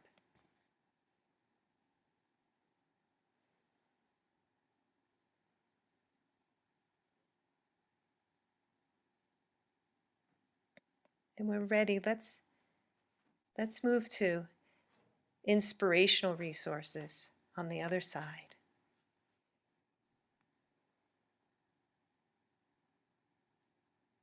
And that could be what inspires us, the music, the art, people, the plants, the animals, the rocks. What are resources that inspire us as we're breathing in and out?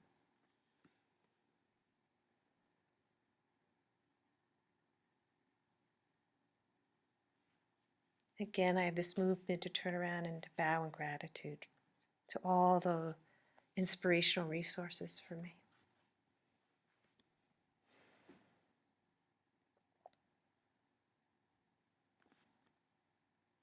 And now into ancestral resources. That can be our families, the land they came on, the land they're in, the cultures. It's a big field. You can stand in it or stand in front of it, in the you, whatever's most comfortable for you. And what can you take as a resource from there? The love, the life. For some people, what they get is life. For others, there's many, many things.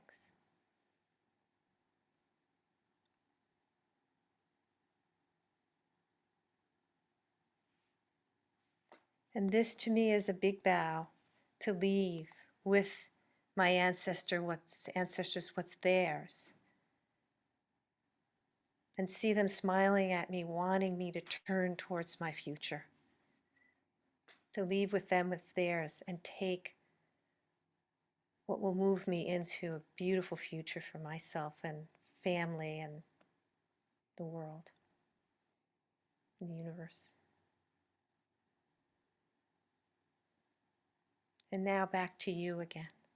And feel all those resources behind you or next to you or whatever place they have surrounding you.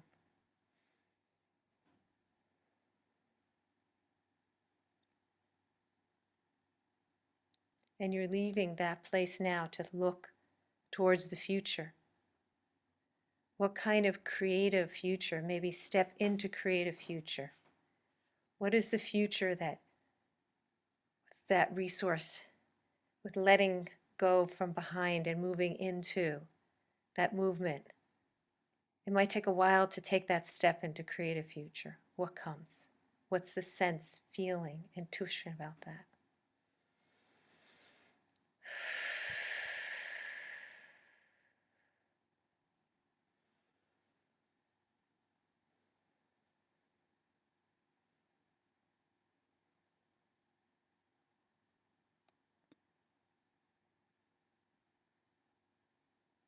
Now I'm looking at a picture of a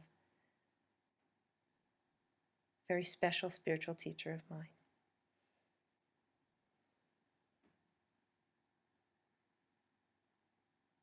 And when you're ready, into the emerging future with those resources and that creative energy.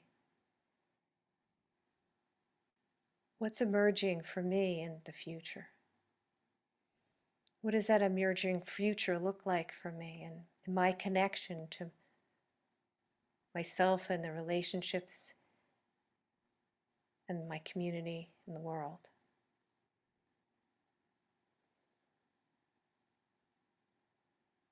Is there some knowing that comes about that?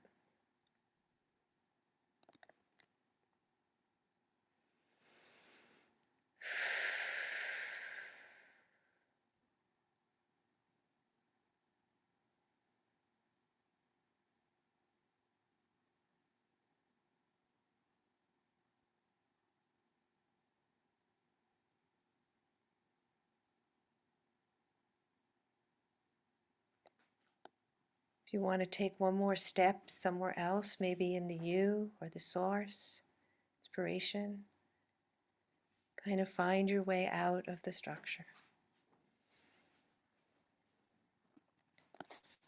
Come back to sitting down.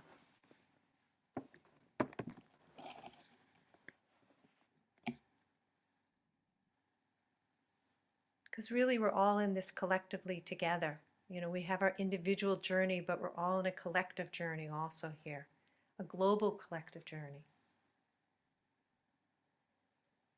So Pratik, can you go to the next slide with the little squares on the side, the Google Jam?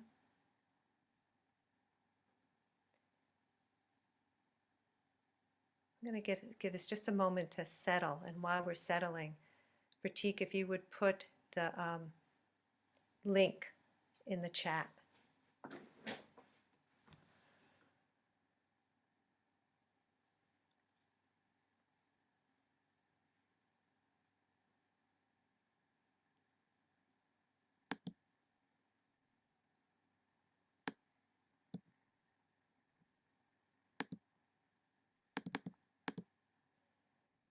So this Google Jam, Pratik is putting a link in the chat. And there are many squares in this that you can duplicate.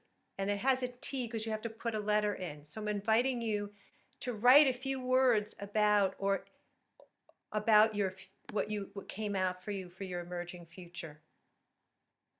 So if you go to the top right of each little square, you can duplicate it.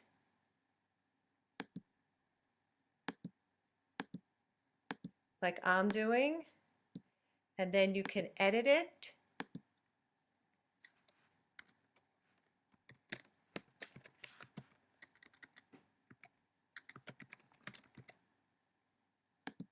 Like I'm doing, and then place it.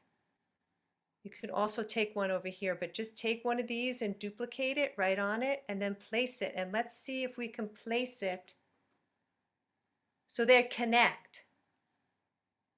So you can start doing that now. Take any color you want and then there's 3 little dots. You can duplicate it, write in it. Yes, someone's already figured it out. And just move it. Move it so that they're connected. Or move it to whatever the place is. Linda, some people are having trouble seeing the slide, so I'll just stop sharing and share again. Okay.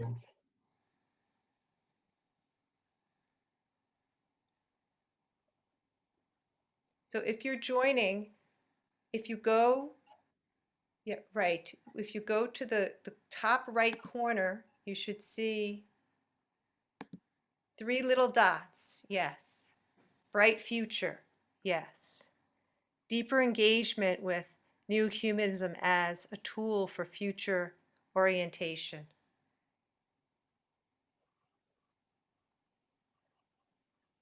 Let's see if we can connect them to it. Yes.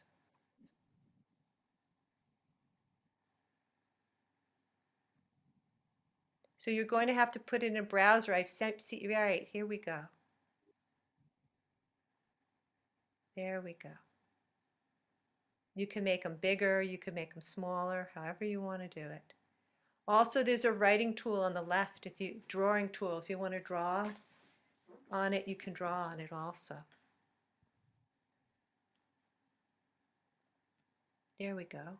So there you go, duplicate it, and then on the right-hand corner, there's 3 dots, and it'll say edit, and then you can type in it. There we go, yeah.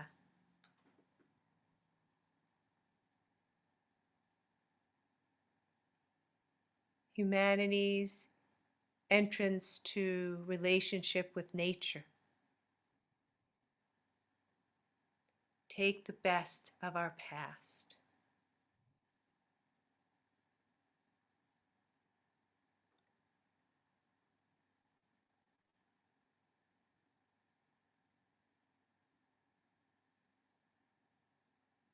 There we go. Yes. Spiritual organizations joining forces, build bridges between our differences. So I would like to show people something.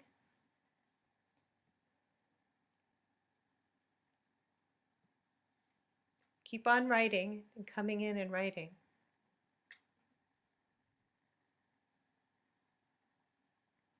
Try to take one side of the square and connect it with someone else's so they're connected together.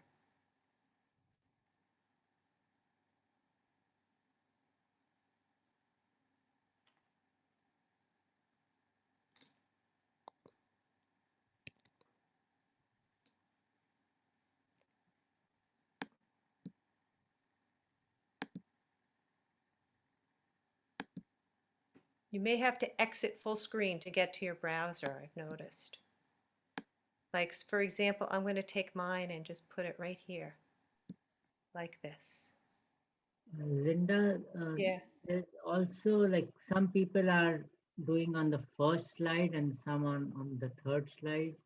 Ah, so So, thank you so much for saying that. Could everyone go to the third slide?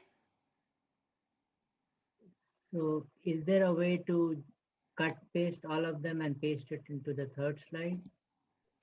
Yes, the way is at the top center, you got 1 out of 4.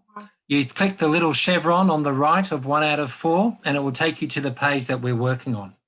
No, I was just like, can I cut all That's, this from you know, the something that's all right. You know why?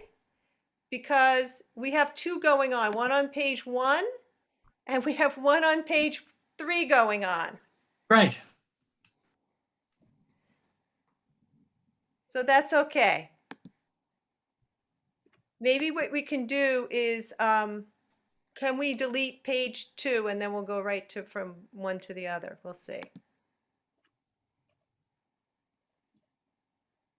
I do not know how to go to cut and paste from one to the other. But if you did one on page 3, if you can go back and do one on page 1, add yours to page 1, that would be great too. People can also just work on page 2. Right. So the future's murky, emerging future, creative future. Ah, they did it around mine. That's so funny. Writing and emotive and cooperating futures. Answers gave me strength. Nature resources, mother us all, merge with divine love. Beautiful.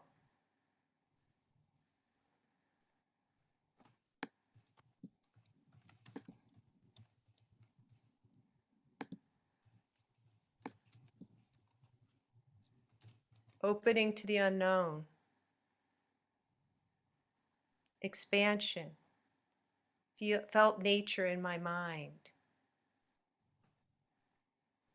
Cure for one and all.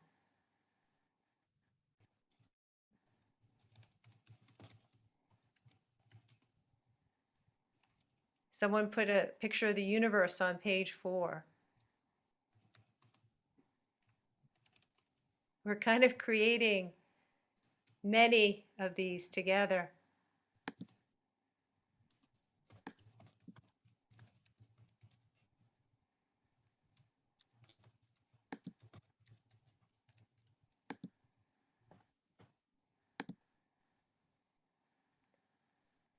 So also if people want to, there up on the left-hand side, there is a pen that you can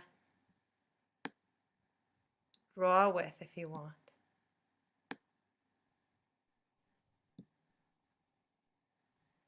There we go.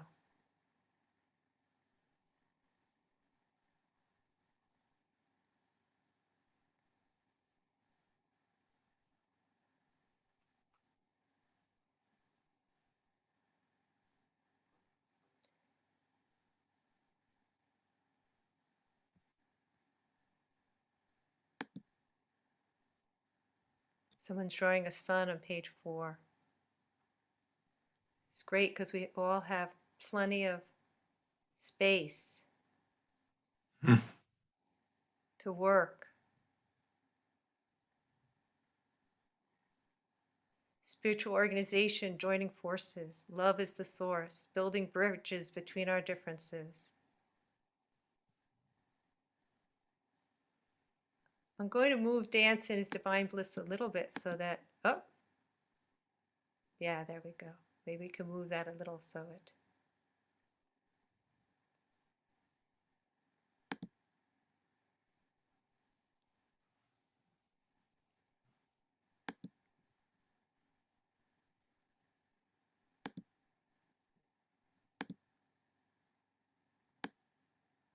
Yeah, there we go.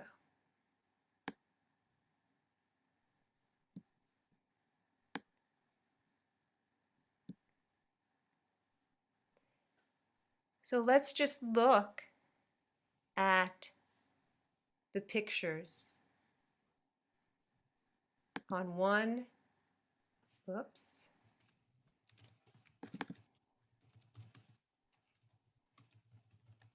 On 1 and 3.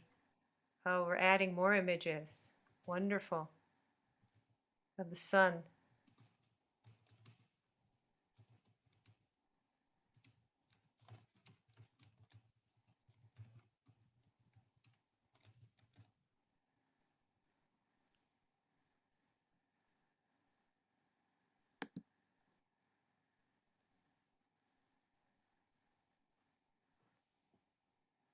So many beautiful things.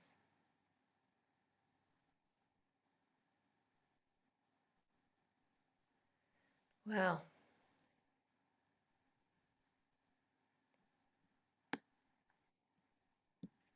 I think that I can take pictures of these and I'll post them on the Padlet and people can continue to work on them.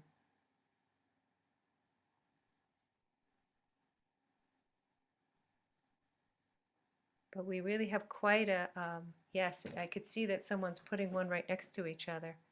Thank you. Is that you, Marcus, doing that? Or is that you, Pratik? I've actually stopped fiddling because I'm just enjoying watching, Linda. Yes, it's really quite picture, because that's the last thing to do is just look and see what are we noticing in the colors, in the words, pictures.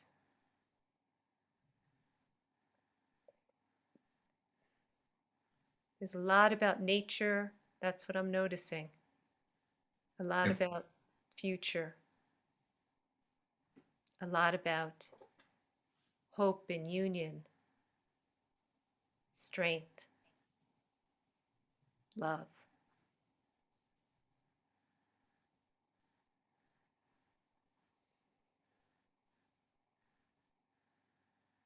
So I'm going to just let us have a last kind of right now look at both Yeah. screens. And this is the second one.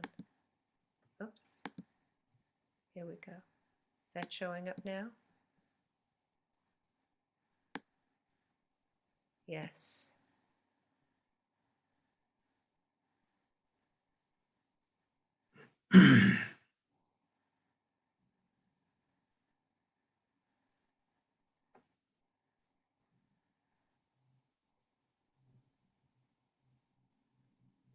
Yes. It's kind of one flowing into the other. Yeah.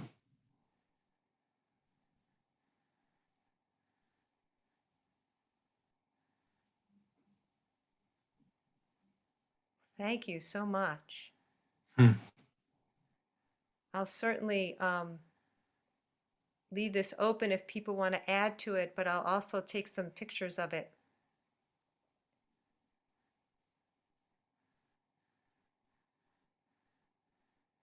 So that we'll have it. Yeah.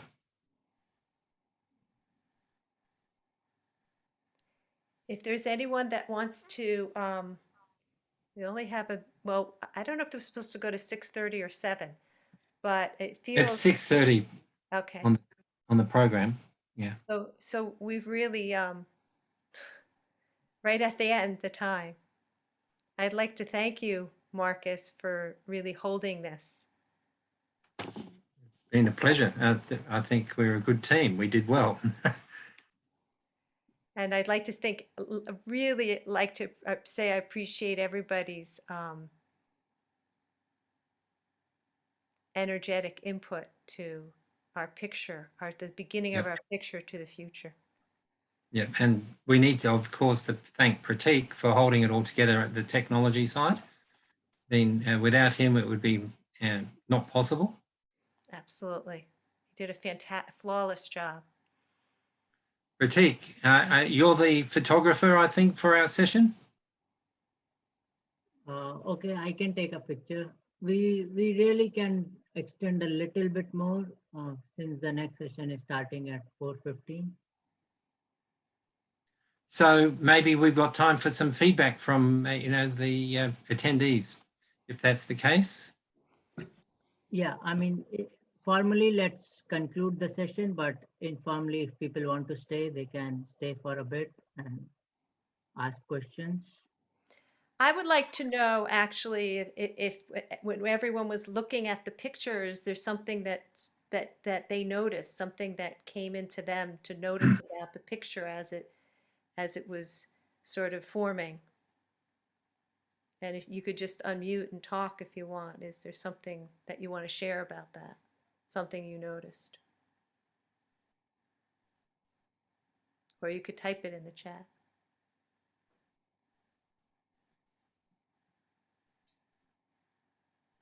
I think typing would be better.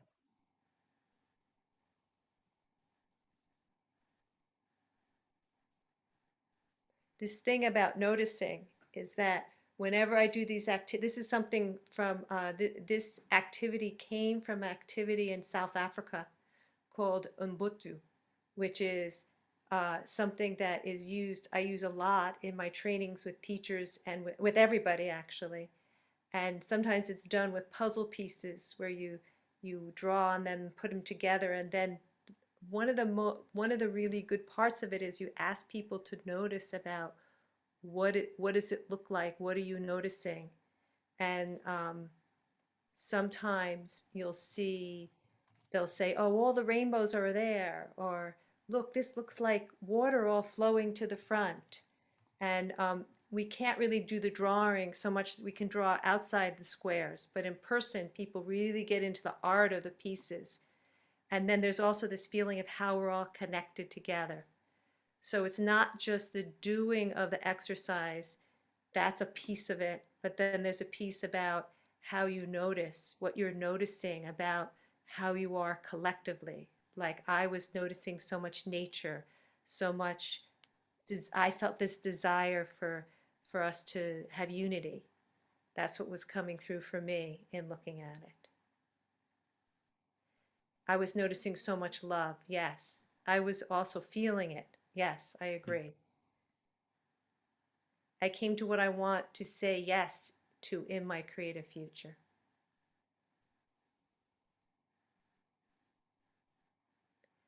We gain momentum and depth through support and inspiration synergy.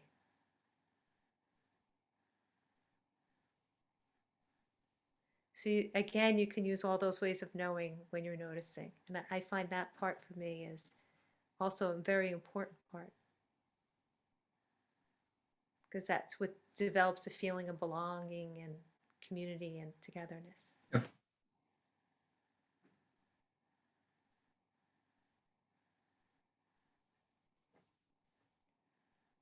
Any leftover bits and pieces that people want to ask that are questions from any other part of the session? It's been a long day. You know, we're kind of at the, and there's still 2 more sessions, correct? Yes. Got one noon and one tomorrow. Right. Still to go. Okay. It's been a wonderful turn. The shift in the all it's people in mind. You're that focus and centering, Linda. You were the bridge. It was really cool. While you were doing your part, I was like, This is a perfect lead into my part. Yeah. And a couple of more comments. I'm much larger than my small self. Much, yeah, comes from the, just any Marcus, sign off. I just grateful. That sense or can oh, we've got a novel. Thank you so much. There should be proper arrangements for the study of history. This is from P.R. Sarkar, but history must be real history, not the history of a particular class, king, or minister. Unfortunately, the biased history is always written according to the dictates of the ruling class of different countries. The study of this biased history detrimental to the society. It should not occur. You people of today are more enlightened. Your intellectual capacity is no less than anyone else's. That is why you should write a new history of the human race by your collective endeavor. The history that you will write in the future most unequivocally reflects such important factors as how human society has evolved through trials and tribulations, and what difficulties were confronted and how human beings overcame them and moved towards their goal with firm steps, and how even today they're advancing, solving numerous problems. That is, thank you, Vishnu. That was a beautiful way. I think It's a very good way to end, actually. yes. And I'm also going to put, if people want more information about how to use this with teachers or children or other people, I'll put my website and my my email in the chat. And and now we have one last quick question. Which book is that quote to be found? Ah, that's not for us.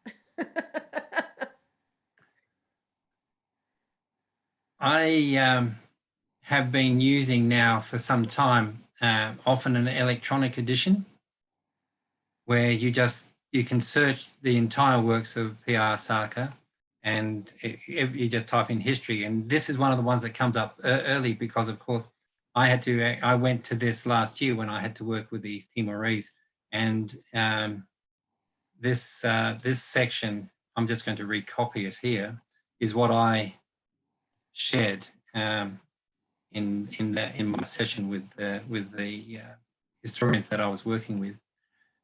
So that's one part, and then it tells you where you go in the books. I mean, I'm still surrounded by Sarkar's books and the discourses of Sri Anandamurti as well.